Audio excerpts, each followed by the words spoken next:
Hello everyone, class sixth students. आज हम आपकी जो पाठ्य पुस्तक है हिंदी, उसका जो दूसरा चैप्टर है जिसका नाम है बचपन, जिसकी लेखिका कृष्णा सोबती है साहब।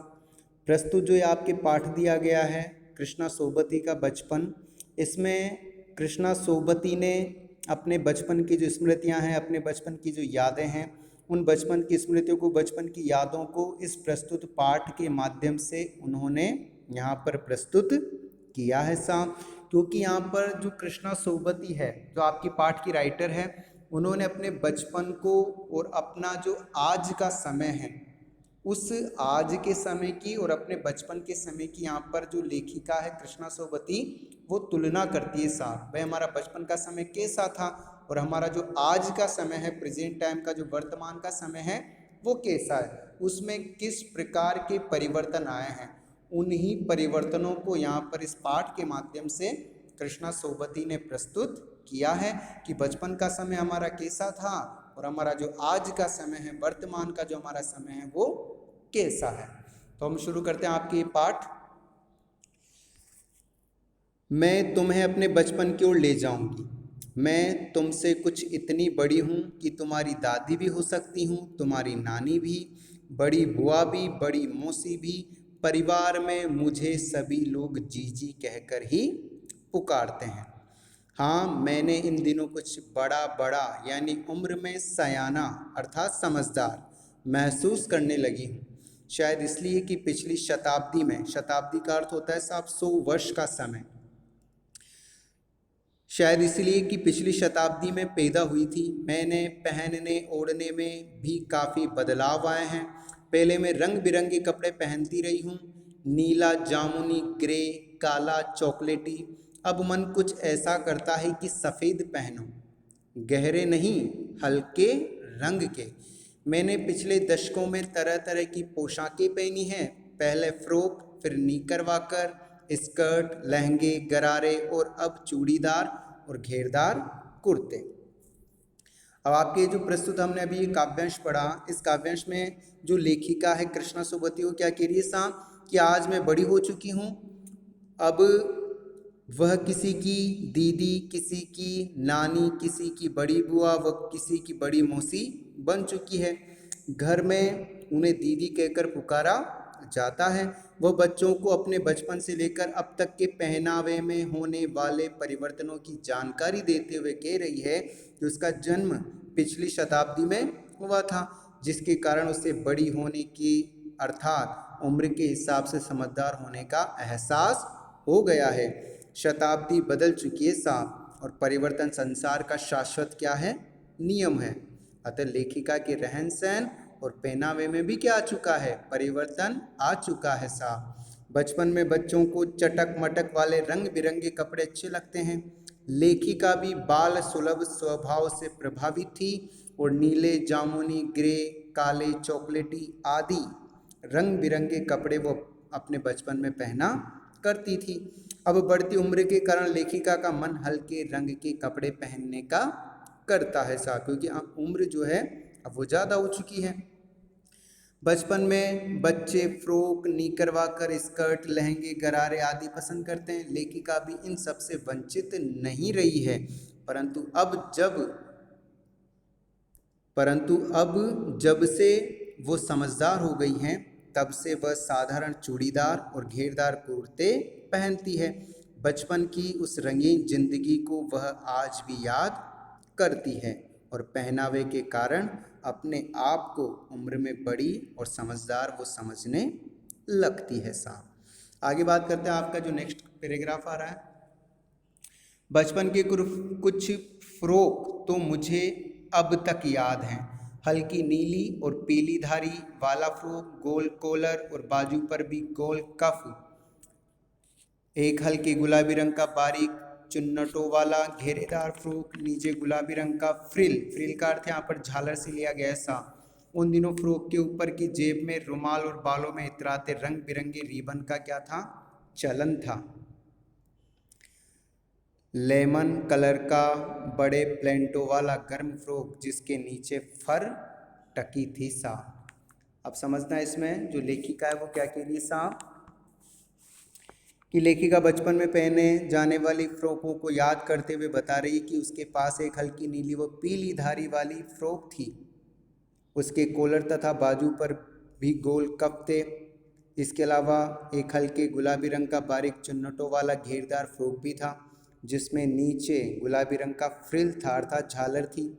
लेखिका के बचपन में फ्रॉक के ऊपर की जेब में रुमाल रखने तथा बालों में इतराते रंग बिरंगे रिबन बांधने का प्रचलन था। लेखिका के पास नीचे फर टंगी हुई तथा बड़े प्लेटों वाला लेमन कलर का एक गर्म फ्रॉक था। इस प्रकार लेखिका के पास 3 फ्रॉकें थी। उसे दो ट्यूनिक मोजे और स्टॉकिंग भी याद है। एक ट्यूनिक चॉकलेट रंग का था जिसके अंदर की कोटी प्याजी थी तथा दूसरा ट्यूनिक ग्रे कलर का था और उसके साथ सफ़ेद कोटी थी। लेखिका के बचपन में नौकरानी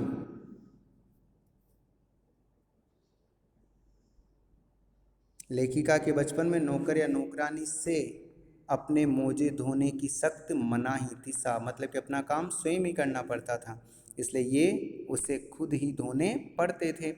ये काम हम बच्चों को रविवार के दिन करने पड़ते थे। मोजे धोने के बाद हम अपने अपने जूतों पर कपड़े या ब्रश से रगड़ते हुए पॉलिश करते थे और उन्हें चमकाते थे।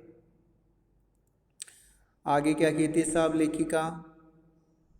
सर्वर, मुझे आज भी बूट पॉलिश करना अच्छा लगता है। सर्वर यहाँ पर किसी का नाम है साहब, जिसे यहाँ पर लेखिका संबोधित करती है साहब।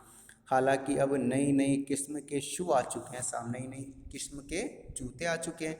कहना होगा कि ये पहले से कहीं ज़्यादा आरामदेह हैं। हमें जब नए जूते मिलते उसके साथ ही छालों का इलाज शुरू हो जाता। जब कभी लंबी सैर पर निकलते घूमने के लिए अपने पास रुई जरूर रखते। जूता लगा तो रुई मोचे के अंदर। हाँ, हमारे तुम्हारे बचपन में तो बहुत फ़र्क हो चुका है। हर शनिचर को हम ओलिव ऑयल या कैस्ट्रोल ऑयल हमें पीना पड़ता साहब। ओलिव ऑयल का अर्थ यहाँ पर जैतून का तेल है, कैस्टर ऑयल का अर्थ यहाँ पर अरंडी का तेल है, शनिचर का अर्थ यहाँ पर शनिवार से लिया गया है साहब, सैटरडे से लिया गया है। तो क्या कह रही है साहब लेखिका कि हम शनिचर को हमें ओलिव ऑयल या कैस्टर ऑयल पीना पड़ता। यह एक मुश्किल काम था। शनिचर को सुबह से ही नाक में इसकी गंध आने लगती। गंध का अर्थ उसकी खुशबू, उसकी महक आने लगती। छोटे शीशे के गिलास जिन पर ठीक खुराक के लिए निशान पड़े रहते, उन्हें देखते ही मितली होने लगती। मितली का अर्थ उल्टी हो जाना। मुझे आज भी लगता है कि अगर हम न भी पीते वह शनिवारी दवा तो कुछ ज़्यादा बिगड़ने वाला नहीं था, सेहत ठीक ही रहती। तो मैं बताऊंगी कि हमारे समय और तुम्हारे समय में कितनी दूरी हो चुकी है। यहाँ तक कि बचपन की दिलचस्पियाँ भी बदल गई है साहब। दिलचस्पियों का अर्थ यहाँ पर इच्छाओं से लिया गया है साहब। तो क्या कह रही है कृष्णा सोबती कि मैं तुम्हें बताऊंगी कि हमारे समय और तुम्हारे समय में कितनी दूरी हो चुकी है। यहाँ तक कि बचपन की जो दिलचस्पियाँ हैं, मन की जो इच्छाएं हैं, वो भी बदल गई है साहब। याद रहें उन दिनों कुछ घरों में ग्रामोफोन थे, रेडियो टेलीविज़न नहीं थे। हमारे बचपन की कुल्फ़ी आइसक्रीम हो गई है, कचौड़ी समोसा पेटीज में बदल गया है। शहतूत और फालसे और खसखस के शरबत कोक पेप्सी में बदल गए साहब। उन दिनों कोक नहीं, लेमनेड विमटो मिलती थी साहब। लेमनेड विमटो का अर्थ क्या है यहाँ पर? शीतल पेय पदार्थ था, जो शीतलता दे, ठंडाई दे।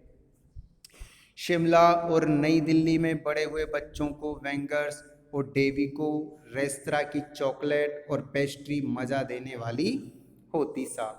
रेस्तरां शब्द का अर्थ यहाँ पर रेस्टोरेंट से लिया गया है साहब। तो शिमला और नई दिल्ली में बड़े हुए बच्चों को वेंगर्स और डेविको रेस्तरां की चॉकलेट और पेस्ट्री मज़ा देने वाली होती। ये खाने के पदार्थ है साहब। हम भाई बहनों की ड्यूटी लगती। ड्यूटी का अर्थ काम की जिम्मेदारी। तो हम भाई बहनों की ड्यूटी लगती शिमला मॉल से ब्राउन ब्रेड लाने की। ब्राउन का अर्थ भूरा है, ठीक है। ब्राउन ब्रेड लाने की। हमारा घर मॉल से ज़्यादा दूर नहीं था, एक छोटी सी चढ़ाई और गिरजा मैदान पहुंच जाते। वहाँ से एक उतराई, उतरते हुए मॉल पर कन्फेक्शनरी काउंटर पर तरह तरह की पेस्ट्री और चॉकलेट की खुशबू मन भावनी लगती साहब, जो मन को अच्छी लगती, मन को भाने वाली लगती। कन्फेक्शनरी का अर्थ क्या है साहब? वह दुकान जहाँ पर बिस्किट, नमकीन, मिठाई आदि मिलती है साहब। तो उनकी खुशबू जो होती वो मन को भाने वाली होती, मन को अच्छी लगने वाली होती। आगे लेखिका कहती है साहब, हमें हफ्ते में एक बार चॉकलेट खरीदने की छूट थी। हफ्ते में मात्र एक बार। सबसे ज़्यादा मेरे पास ही चॉकलेट टॉफ़ी का स्टॉक रहता। स्टॉक का अर्थ भंडार। सबसे ज़्यादा मेरे पास ही रहती। मैं चॉकलेट लेकर खड़े खड़े कभी नहीं खाती, घर लौटकर साइड बोर्ड पर रख देती और रात के खाने के बाद बिस्तर में लेटकर मज़े ले लेके खाती। आगे कहती है साहब लेखिका, शिमला के काफल भी बहुत याद आते हैं। शिमला के काफल भी बहुत याद आते हैं। खट्टे मीठे जो फल थे, कुछ एकदम लाल, कुछ गुलाबी, रस भरी, कसमलल, सोचकर ही मुंह में पानी भरा है। चेस्टनट एक और गजब की चीज़, आग पर भुने जाते और फिर छिलके उतार कर मुंह के माध्यम से उन्हें खाया जाता। चने जोर गरम और अनारदाने का चूर्ण।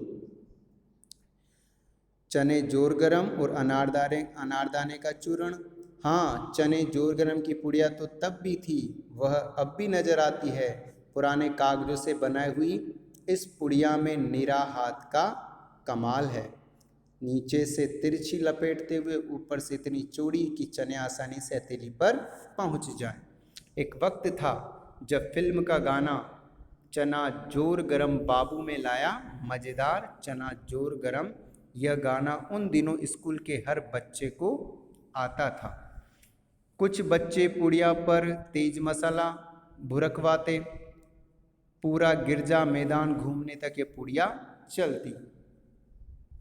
गिरजाघर यहाँ पर प्रभु जो ईसा मसीह है उनके घर से लिया है साहब। तो आगे लेखिका क्या कहती है साहब कि कुछ बच्चे पुड़िया पर तेज मसाला बुरकवाते, पूरा गिरजा मैदान घूमने तक ये पुड़िया चलती। एक एक चना पापड़ी मुंह में डालते हुए कदम उठाने में एक खास ही लय रफ्तार थी। छुटपन में हमने शिमला रिज पर बहुत मज़े किए हैं, घोड़ों की सवारी की है। शिमला के हर बच्चे को कभी न कभी यह मौका मिल ही जाता था। हम जाने क्यों घोड़ों को कुछ कम तर करके समझते। आगे लेखिका क्या कहती है साहब, उन पर हंसते थे। ननियाल के घोड़े खूब हष्ट पुष्ट और खूबसूरत। उनकी बात फिर कभी। शाम को रंग बिरंगे गुब्बारे, सामने झाकू का पहाड़, ऊंचा चर्च, चर्च की घंटियां बजती तो दूर दूर तक उनकी गूंज फैल जाती। लगता इसके संगीत से प्रभु यीशु स्वयं कुछ कह रहे हैं। प्रभु यीशु अर्थात ईसा मसीह, जो ईसाई धर्म के क्या हैं, जन्मदाता है साहब। सामने आकाश पर सूर्यास्त हो रहा है। गुलाबी सुनहरी धारियां नीले आसमान पर फैल रही है। दूर दूर फैले पहाड़ों के मुखड़े गहराने लगे और देखते ही देखते बत्तियां टिमटिमाने लगी। रिज पर, रिज शब्द का अर्थ यहाँ पर पहाड़ का सबसे ऊपर का सीधा व लंबा जो भाग होता है उसे रिज कहा है साहब। तो ध्यान देना एक बार फिर से। रिज पर की रौनक और माल की दुकानों की चमक के भी क्या कहने। स्कैंडल पॉइंट की भीड़ से उभरता कोलाहल अर्थात शोरगुल। सर्वर स्कैंडल पॉइंट के ठीक सामने उन दिनों एक दुकान हुआ करती थी जिसके शोरूम में शिमला कालका ट्रेन का मॉडल बना हुआ था। इसकी पटरियां, उस पर खड़ी छोटे छोटे डिब्बों वाली ट्रेन, एक और लाल टीन की छत वाला स्टेशन और सामने सिग्नल देता खंबा, थोड़ी थोड़ी दूर पर बनी सुरंगें। पिछली सदी में तेज रफ्तार वाली गाड़ी वही थी। कभी कभी हवाई जहाज भी न देखने को मिलते। दिल्ली में जब भी उनकी आवाज़ आती बच्चे उन्हें देखने बाहर दौड़ते।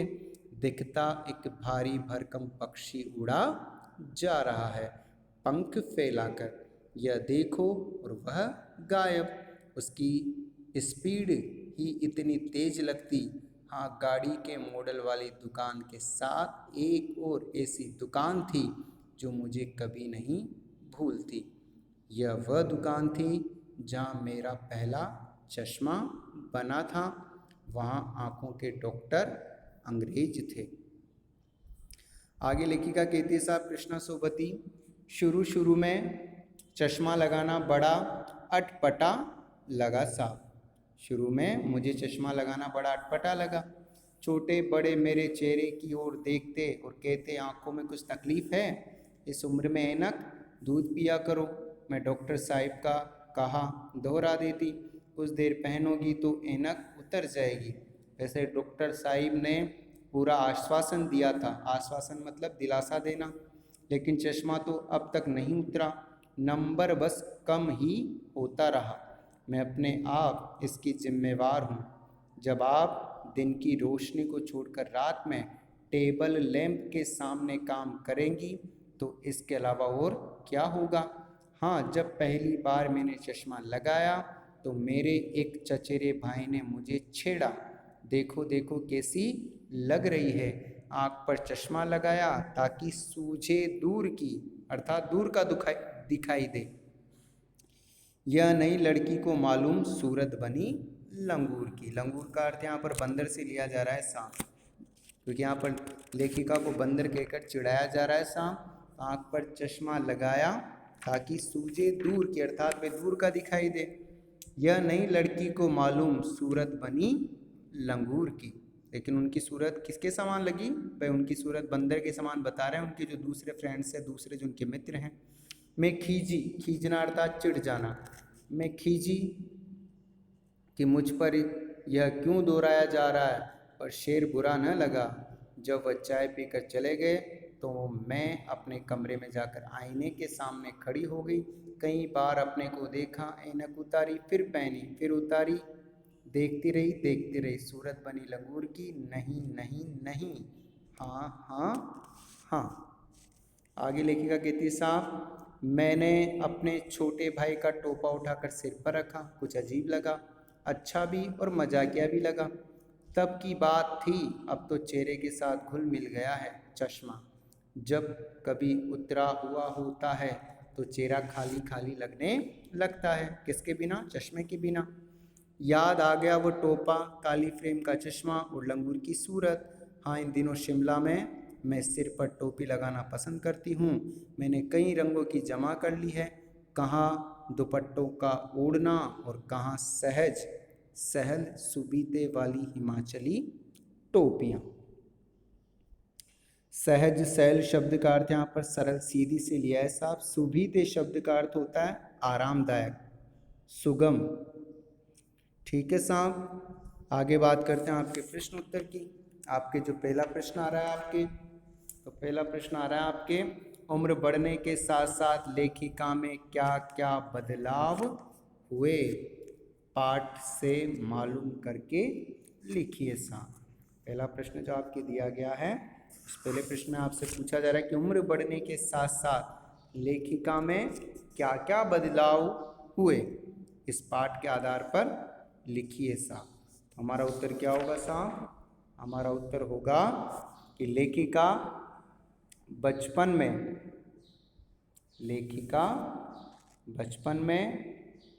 इतवार, लेखिका बचपन में, सॉरी 1 मिनट, आपके जो पहला प्रश्न दे रखा है कि लेखिका उम्र बढ़ने के साथ साथ लेखिका में क्या बदलाव हुए, पाठ से मालूम करके लिखो। तो हमारा उत्तर होगा साहब कि लेखिका बचपन में इतवार यानी कि रविवार की सुबह अपने मोजे धोने और अपने जूतों पर पॉलिश करने का काम करती थी। दूसरा प्रश्न दे रखा है आपके, लेखिका बचपन में इतवार की सुबह क्या काम करती थी?